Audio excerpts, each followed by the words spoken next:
Bismillahirrahmanirrahim. Assalamualaikum warahmatullahi wabarakatuh. Perkenalkan, nama saya Ulfa Reski, NIM 1813074, Prodi Agroteknologi. Baiklah, saya akan menjelaskan salah satu organisme pengganggu tanaman kelapa sawit, yaitu ulat penggerek tandang kelapa sawit atau Tirataba sp.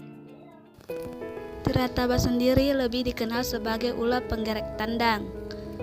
Ulat ini sudah dikenal sejak tahun 1900-an, yang pada saat itu menyebabkan kerusakan pada bunga kelapa.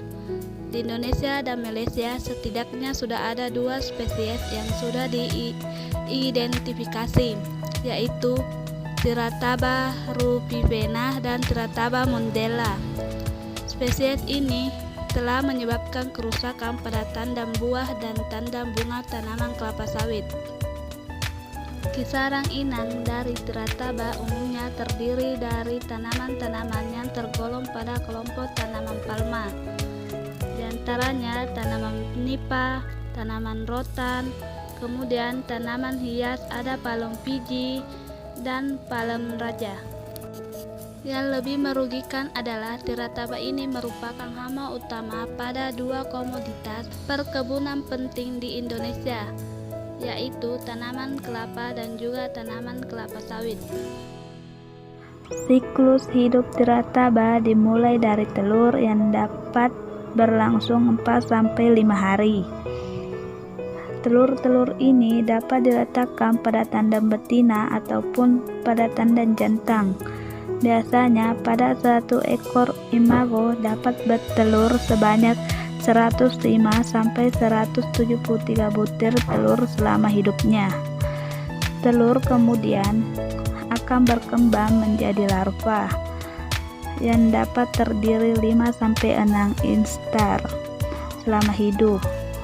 Larva ini dapat berkisar 14-21 hari dan kemudian akan berkembang menjadi pupa selama 10-12 hari. Kemudian akan berkembang menjadi imago. Nah, imago biasanya aktif di malam hari dan selama hidup antara 8-9 hari. Nah, gejala serangan pada tandang kelapa sawit yang paling mudah yang dapat dilihat adalah terjadinya penumpukan dari pres atau kotoran yang disebabkan oleh larva, dan pada kotoran ini bila masih segar akan menguning dan jika mengering akan menjadi kehitaman. Selanjutnya, jika masih muda akan menguning, kemudian akan terkomodasi atau tertumpuk pada tandang yang terserang. Nah, pada buah-buah yang sudah terserang, si larva ini akan menggerek pada bagian inti atau bagian kernel.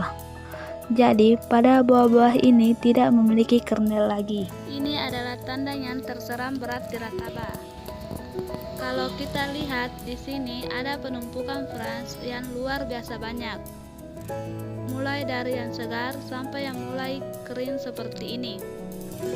Kalau kita kumpulkan larvanya, biasanya kita akan menemukan lebih dari 1 instar larva.